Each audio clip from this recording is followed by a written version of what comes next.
Welcome to Trench Diaries. This is Stuka Pilot, Chapter 4, The Battle for the Fortress of Leningrad. The center of the fighting is gravitating more and more northwards. So, in September of 1941, we are sent to Turkovo, south of Luga, in the northern sector of the Eastern Front.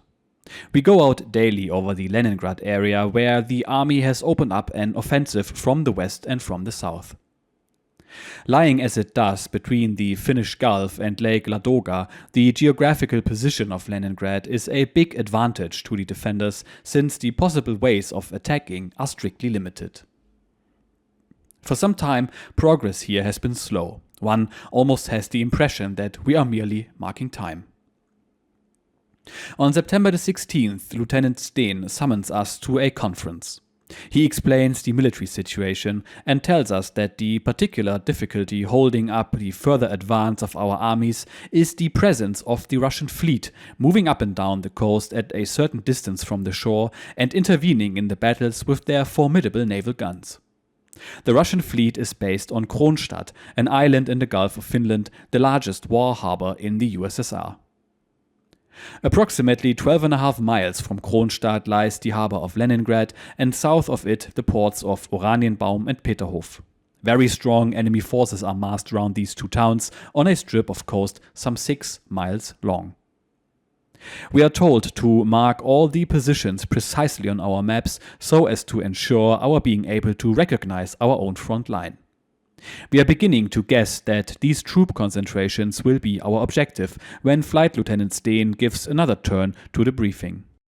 He comes back to the Russian fleet and explains that our chief concern is the two battleships Marat and Oktyabrskaya Revolutsiya.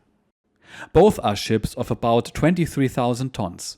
In addition, there are 4 or 5 cruisers, among them the Maxim Gorky and the Kirov, as well as a number of destroyers. The ships constantly change their positions according to which parts of the mainland require the support of their devastating and accurate gunfire. As a rule, however, the battleships navigate only in the deep channel between Kronstadt and Leningrad. Our wing has just received orders to attack the Russian fleet in the Gulf of Finland.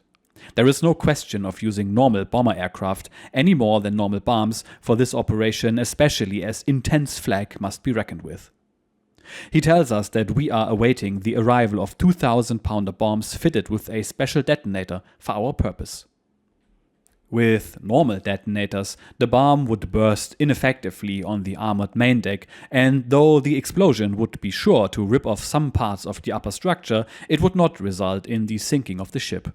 We cannot expect to succeed and finish off these two Leviathans except by the use of a delayed action bomb, which must first pierce the upper decks before exploding deep down in the hull of the vessel. A few days later, in the foulest weather, we are suddenly ordered to attack the battleship Marat. She has just been located in action by a reconnaissance patrol. The weather is reported as bad until due south of Krasnovodaisk, 20 miles south of Leningrad. Cloud density over the Gulf of Finland is 5 to 7 out of 10, cloud base is 2,400 feet. That will mean flying through a layer of cloud, which where we are is 6,000 feet thick. The whole thing takes off on a northerly course. Today we are about 30 aircraft strong. According to our establishment, we should have 80, but numbers are not invariably the decisive factor. Unfortunately, the 2,000-pounders have not yet arrived. As our single-engine Stukas are not capable of flying blind, our number one has to do the next best thing and keep direction with the help of a few instruments: ball, bank indicator and vertical speed indicator. The rest of us keep station by flying close enough to one another to be able to catch an occasional glimpse of our neighbor's wing. Flying in the dense dark clouds, it is imperative never to let the interval between the tips of our wings exceed 9 to 12 feet. If it is greater, we risk losing our neighbor for good and running full tilt into another aircraft. This is an awe-inspiring thought. In such weather conditions, therefore, the safety of the whole wing is in the highest degree dependent on the instrument flying of our number one. Below 6,000 feet, we are in the dense cloud cover. The individual flights have slightly broken formation. Now they close up again. There is still no ground visibility. Reckoning by the clock, we must be pretty soon over the Gulf of Finland. Now, too, the cloud cover is thinning out a little. There is a glint of blue sky below us. That means water. We should be approaching our target, but where exactly are we? It is impossible to tell because the rifts in the clouds arc only infinitesimal. The cloud density can no longer be anything like 5 to 7 out of 10, only here and there the thick soup dissolves to reveal an isolated gap. Suddenly, through one such gap, I see something and instantly contact Flight Lieutenant Steen over the radio. König 2 to König 1, come in please. He immediately answers. König 1 to König 2, over to you. Are you there? I can see a large ship below us, the battleship Marat, I guess. We are still talking as Steen loses height and disappears into the gap in the clouds. In mid-sentence, I also go into a dive. Pilot Officer Klaus behind me in the other staff aeroplane follows suit. Now I can make out the ship. It is the Marat, sure enough. I suppress my excitement with an iron will, to make up my mind to grasp the situation in a flash. For this I have only seconds. It is we who must hit the ship, for it is scarcely likely that all the flights will get through the gap. Both gap and ship are moving. We shall not be a good target for the flag until, in our dive, we reach the cloud base at 2,400 feet. As long as we are above the unbroken cloud base, the flag can only fire by listening apparatus. They cannot open up properly. Very well then, dive, drop bombs, and back into the clouds it is. The bombs from Steen's aircraft are already on their way down. Near miss, I press the bomb switch, dead on. My bomb hits the aft deck. A pity it is only a 1,000-pounder. All the same, I see flames break out. I cannot afford to hang about to watch it, for the flag barks furiously. There, the others are still diving through the gap. The Soviet flag has by this time realized where the filthy Stukas are coming from and concentrate their fire on this point. We exploit the favorable cloud cover and climb back into it. Nevertheless, at a later date, we are not to escape from this area so relatively unscathed. Once we are home again, the guessing game immediately begins. What may have been the extent of the damage to the ship after the direct hit? Naval experts claim that with a bomb of this small caliber, a total success must be discounted. A few optimists, on the other hand, think it possible. As if to confirm their opinion, in the course of the next few days, our reconnaissance patrols, despite the most enterprising search, are quite unable to find the Marat. In an ensuing operation, a cruiser sinks in a matter of minutes under my own bomb. After the first sortie, our luck with the weather is out. Always a brilliant blue sky and murderous flag. I never again experience anything to compare with it in any place or theater of war. Our reconnaissance estimates that 100 AA guns are concentrated in an area of 6 square miles in the target zone. The flag bursts form a whole cumulus of cloud. If the explosions are more than 10 or 12 feet away, one cannot hear the flag from the flying aircraft. But we hear no single bursts, rather an incessant tempest of noise like the clap of doomsday.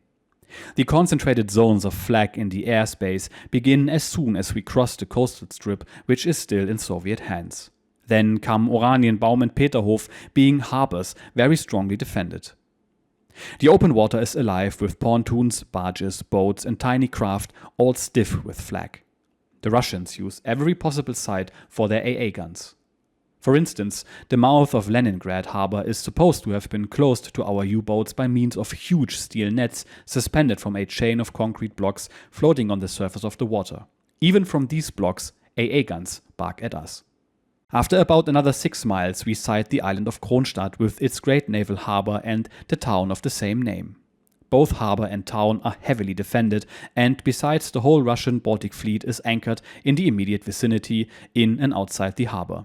And it can put up a murderous barrage of flak. We in the leading staff aircraft always fly at an altitude between 9,000 and 10,000 feet. That is very low, but after all, we want to hit something. When diving onto the ships, we use our diving brakes in order to check our diving speed. This gives us more time to sight our target and to correct our aim. The more carefully we aim, the better the result of our attack, and everything depends on them. By reducing our diving speed, however, we make it easier for the flag to bring us down, especially as if we do not overshoot, we cannot climb so fast after the dive. But unlike the flights behind us, we do not generally try to climb back out of the dive. We use different tactics and pull out at low level close above the water. We have then to take the wildest evasive action over the enemy-occupied coastal strip. Once we've left it behind, we can breathe freely again. We return to our airfield at Turkovo from these sorties in a state of trance and fill our lungs with the air we have won the right to continue to breathe. These days are strenuous, very strenuous. On our evening walks, Steen and I are now mostly very silent, each of us guessing the other's thoughts. It is our task to destroy the Russian fleet, so we are reluctant to discuss its difficulties. Argument would be merely a waste of breath. Those are our orders, and we obey them. So, in an hour we come back to the tent, inwardly relaxed and ready to go out again into this hell in the morning. On one of these walks with Flight Lieutenant Steen, I break the customary silence and ask him rather hesitantly, "How do you manage to be so cool and so collected?" He stops for a moment, looks at me out of the corner of his eye, and says, "My dear chap, don't imagine for a moment that I have always been so cool. I owe my indifference to hard years of bitter experience. You know something of what is up against in the service if one doesn't see eye to eye with one's superiors, and if they are not big enough to leave such differences behind in the mess and refuse to forget them on duty, it can be plain hell. But the most finely tempered steel comes out of the hottest fire. And if you go your own gait alone without necessarily losing touch with your fellows, you grow stronger." There is a long pause, and I realize why it is that he understands me so well.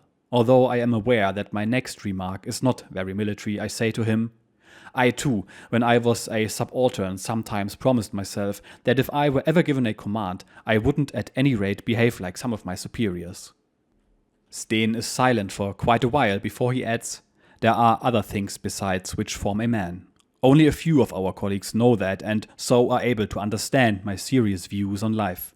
I was once engaged to a girl I loved very deeply. She died on the day we were to have been married.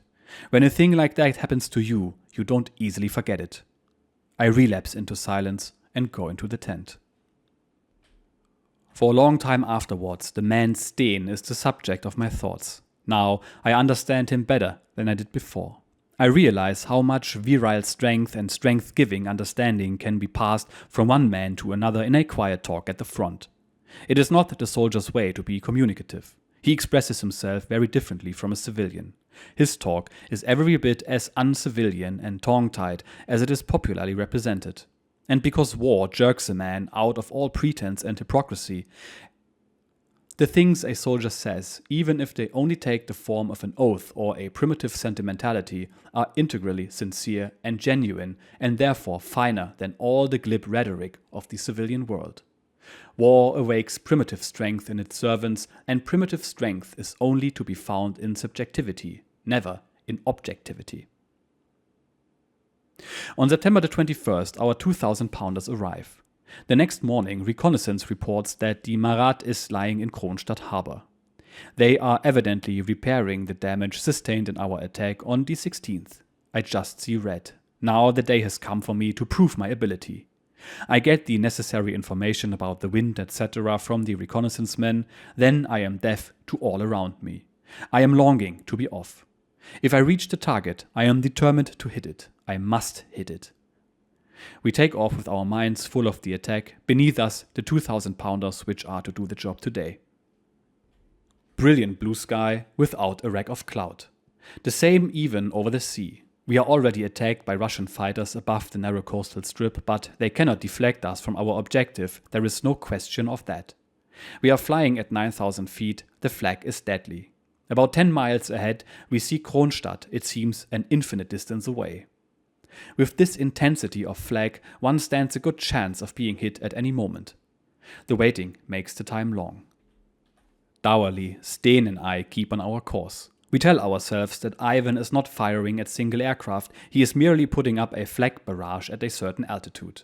The others are all over the shop, not only in the squadrons and the flights, but even in the pairs. They think that by varying height and zigzagging, they can make the AA gunner's task more difficult. There go the two blow-nose staff aircraft sweeping through all the formations, even the separate flights. Now one of them loses her bomb. A wild helter-skelter in the sky over Kronstadt, the danger of ramming is very great. We are still a few miles from our objective. At an angle ahead of me I can already make out the Marat berthed in the harbor. The guns boom, the shells scream up at us, bursting in flashes of livid colors. The flag forms small fleecy clouds that frolic around us. If it was not in such deadly earnest, one might use the phrase an aerial carnival. I look down on the Marat. Behind her is the cruiser Kirov. Or is it the Maxim Gorky? These ships have not yet joined in the general bombardment. But it was the same the last time. They do not open up on us until we are diving to the attack. Never has our flight through the defense seemed so slow or so uncomfortable. Will Steen use his diving brakes today, or in the face of this opposition, will he go in for once without? There he goes. He has already used his brakes. I follow suit, throwing a final glance into his cockpit. His grim face wears an expression of concentration. Now we are in a dive, close beside each other. Our diving angle must be between 70 and 80 degrees. I have already picked up the Marat in my sights. We race down towards her. Slowly she grows to a gigantic size. All their AA guns are now directed at us. Now, nothing matters but our target, our objective. If we achieve our task, it will save our brothers in arms on the ground much bloodshed. But what is happening? Steen's aircraft suddenly leaves mine far behind. He is traveling much faster. Has he, after all, again retracted his diving brakes in order to get down more quickly? So I do the same. I race after his aircraft, going all out. I am right on his tail, traveling much too fast and unable to check my speed. Straight ahead of me, I see the horrified face of Warrant Officer Lehmann, Steen's rear gunner. He expects every second that I shall cut off his tail unit with my propeller and ram him. I increase my diving angle with all the strength I have got. It must surely be 90 degrees, sit tight as if I were sitting on a powder keg. Shall I graze Steen's aircraft, which is right on me, or shall I get safely past and down? I streak past him within a hair's breadth. It is an omen of success. The ship is centered plumb in the middle of my sights. My Ju-87 keeps perfectly steady as I dive. She does not swerve an inch. I have the feeling that to miss is now impossible. Then I see the Marat large as life in front of me. Sailors are running across the deck carrying ammunition. Now I press the bomb release switch on my stick and pull with all my strength. Can I still manage to pull out? I doubt it, for I am diving without brakes and the height at which I have released my bomb is no more than 900 feet. The skipper has said when briefing us that the 2,000-pounder must not be dropped from lower than 3,000 feet, as the fragmentation effect of this bomb reaches 3,000 feet, and to drop it at a lower altitude is to endanger one's own aircraft. But now I have forgotten that. I am intent on hitting the Marat. I tug at my stick without feeling, merely exerting all my strength. My acceleration is too great. I see nothing. My sight is blurred in a momentary blackout, a new experience for me. But if it can be managed at all, I must pull out. My head has not yet cleared when I hear Scharnowski's voice. "She's blowing up, sir!" Now I look out. We are skimming the water at a level of 10 or 12 feet, and I bank around a little. Yonder lies the Marat below a cloud of smoke rising to 1,200 feet. Apparently, the magazine has exploded. "Congratulations, sir!" Scharnowski is the first. Now there is a babble of congratulations from all the other aircraft over the radio. From all sides I catch the words, "Good show." Hold on, surely I recognize the wing commander's voice, no? I am conscious of a pleasant glow of exhilaration, such as one feels after a successful athletic feat. Then I fancy that I am looking into the eyes of thousands of grateful infantrymen. Back at low level in the direction of the coast. "2 Russian fighters, sir," reports Scharnowski. "Where are they?" "Chasing us, sir. They are circling round the fleet in their own flag. Fuck, they will both be shot down together by their own flag." This expletive and, above all, the excitement in Scharnowski's voice are something quite new to me. This has never happened before. We fly on a level with the concrete blocks on which AA guns have also been posted. We could almost knock the Russian crews off them with our wings. They are still firing at our comrades who are now attacking the other ships. Then, for a moment, there is nothing visible through the pall of smoke rising from the Marat. The din down below on the surface of the water must be terrific, for it is not until now that a few flag crews spot my aircraft as it roars close past them.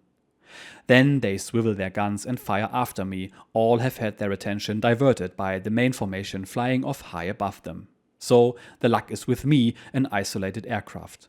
The whole neighborhood is full of AA guns, the air is peppered with shrapnel, but it is a comfort to know that this way of iron is not meant exclusively for me.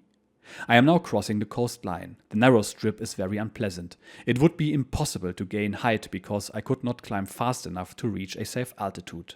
So I stay down, past machine guns and flak. Panic-stricken Russians hurl themselves flat on the ground. Then again, Chanovsky shouts, "A Ratas coming up behind us!" I look round and see a Russian fighter about 300 yards astern. "Let him have it, Chanovsky!" Chanovsky does not utter a sound. Ivan is blazing away at a range of only a few inches. I take wild evasive action. "Are you mad, Chanovsky? Fire! I'll have you put under arrest!" I yell at him. Chanovsky does not fire. Now he says, very deliberately, "I am holding fire, sir, because I can see a German ME coming up behind, and if I open up on the Rata, I may damage the Messerschmitt." That closes the subject as far as Chanovsky is concerned, but I am sweating with the suspense. The tracers are going wider on either side of me. I weave like mad.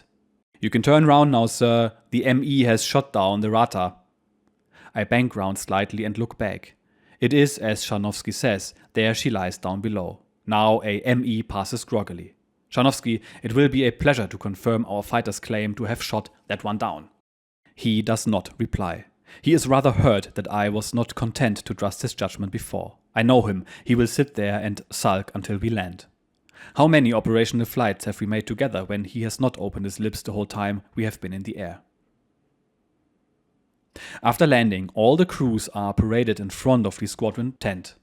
We are told by Flight Lieutenant Steen that the wing commander has already rung up to congratulate the 3rd Squadron on its achievement.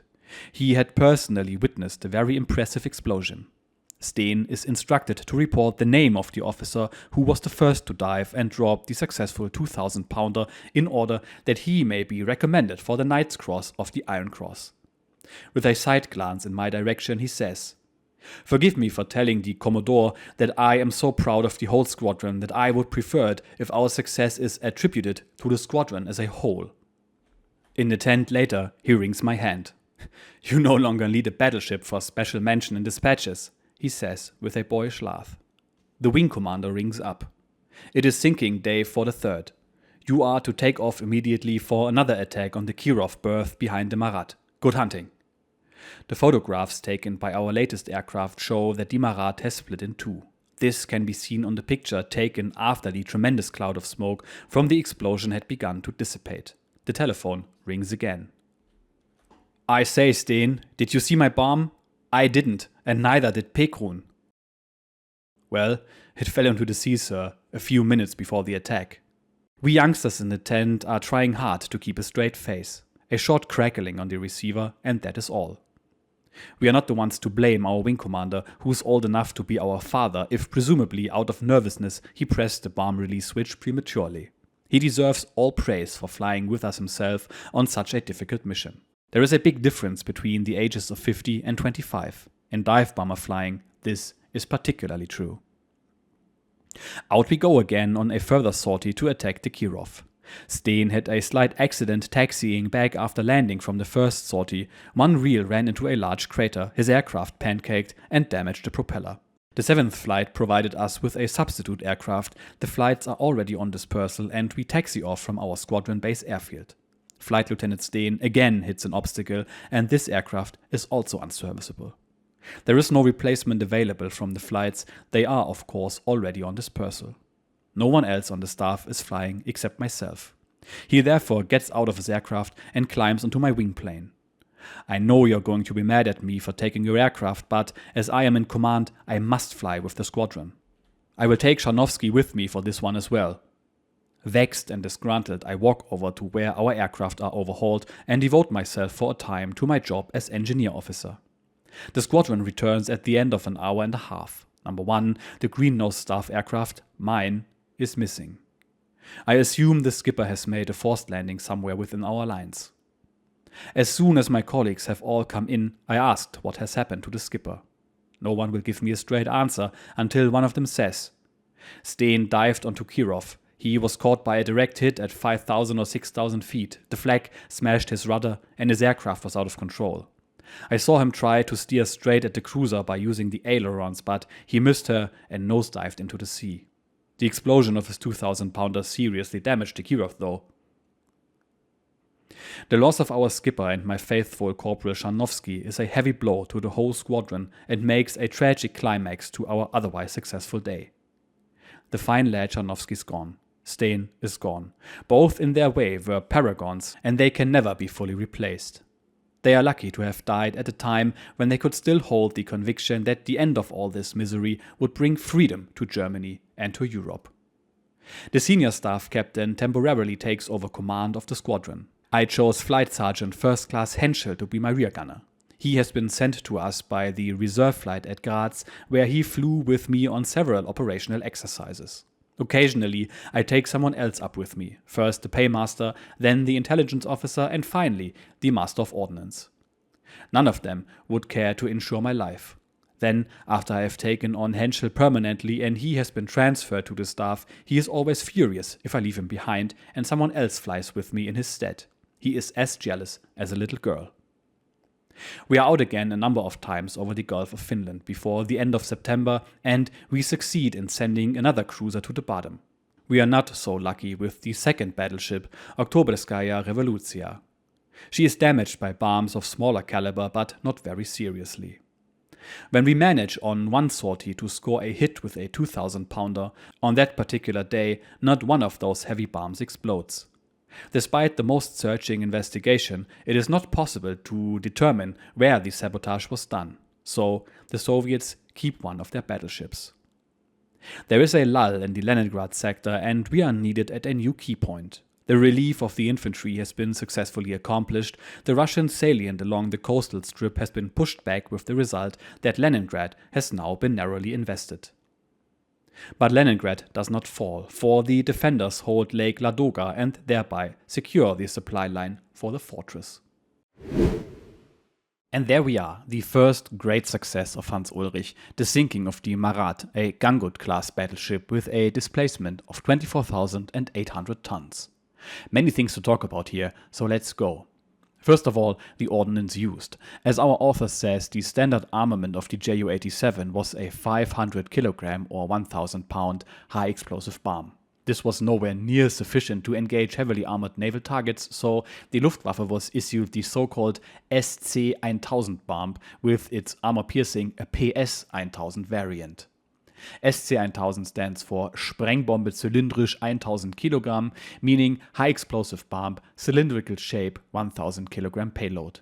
While PS-1000 stands for Panzersprengbombe zylindrisch 1000 kg, that is armor-piercing bomb, cylindrical shape, 1000 kg. The armor-piercing variant only had a quarter of the explosive mass of the standard version, but had a hardened tip of 34 centimeters or 13.4 inches of thickness. With this, it could penetrate up to 15 centimeters or 6 inches of armor plating. While this was plenty for ships like the Marat, it was still insufficient for later designs, so the Luftwaffe actually developed a rocket-assisted version of the PC-1000 called the PC-1000RS, with the RS meaning Raketensatz or rocket-equipped. This version would ignite the rocket motor 2.7 seconds after release, which would then burn for 3 seconds, increasing the terminal velocity and enable the device to penetrate up to 20 centimeters or 8 inches of armor plating. In this case, the standard version was used to devastating effect. But more on that in a second, because while the PC-1000 bomb was deployed in the field, the crews on the ground actually had no suitable equipment to handle devices of such weight. I've put up some photographs showing that it required no less than 11 men to drag the thing to the plane and then hoist it up to the mounts. The Ju-87 had to actually be modified to even carry the things, so much so that it became its own variant, the Ju-87B. But now, off to the Marat. First of all, when researching the event, it's funny going through the sources in different languages. While the English and even the German sources claim that it is unclear who specifically dropped the bomb that blew up the ship, either Steen or Rudel, the Russian sources clearly state that it was Rudel, as the first bomb dropped by Steen impacted the water port side of the Marat, and only the second bomb scored the devastating hit. Anyway, Marat was hit in the front quarter and had the magazine of her number 1 turret detonate. This blew up her front tower as well as the number 1 turret and tore off her bow. She then sank in the harbor, which thankfully was only about 11 meters or 35 feet deep. There are some eyewitness accounts. I will read one of them, which comes from the then commander of Soviet submarine L-3, which was berthed near Marat, Lieutenant Commander Pyotr Denisovich Krishchenko, who himself is a legendary submarine captain. He says, "Solid fire engulfed the ship in a few seconds. Following this deafening explosions, there was another.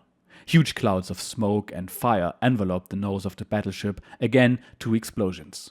One can clearly see how a massive metal foremast with all superstructures, bridges, platforms, completely filled with figures in white sailors' robes and blue commander jackets, slowly separates from the battleship and, falling apart, crashes into the water on the fly. The bow of the ship has completely disappeared, and with it the gun turret with 3 12-inch guns." Another unnamed witness said, "I clearly see how the huge foremast with ladders, wheelhouses, bridges and platforms, completely dotted with figures in white sailors' uniforms, slowly separates from the ship, does not fall to the side very quickly, and then splits into parts and crashes into the water with a crash. Just below the mast, the gun turret has also slowly risen, its 3 12-inch guns break off and also fly into the water. The bay seems to be boiling from the mass of red-hot steel thrown into it." The devastating hit killed Captain 2nd Rank P.K. Ivanov, First Mate Captain 2nd Rank V.S. Shufistov, and 324 more sailors. Now, one would think that this would have been the end of the ship, but no. Marat was actually repaired, given back her original name of Petropavlovsk, and used as a stationary battery to help defend the city of Leningrad. The repairs were done by filling up her bow with concrete and applying granite slabs from the harbor walls, which gave her a rather unique appearance. This kind of repair is probably one of the most Soviet things I've ever read. She was decommissioned in 1953 and broken up. Quite a significant ship indeed. And finally, Rudel's skipper, as he calls him, Hauptmann Ernst Siegfried Steen. Steen took over Rudel's plane and gunner after 2 taxiing mishaps and was then shot down while trying to bomb the cruiser Kirov. He was killed 2 days before his 29th birthday on September the 23rd, 1941. The attack was ineffective in the long run, but for his actions he posthumously was awarded the Knight's Cross. With him died Corporal Scharnowski, Rudel's faithful and stalwart rear gunner. Unfortunately, there is absolutely nothing I could find about this man, who seems to have been an interesting character. So, a rather long after-action report, but this is how it should be. I hope you enjoyed this additional info, thank you for watching, and I will see you again in the next episode. Cheers.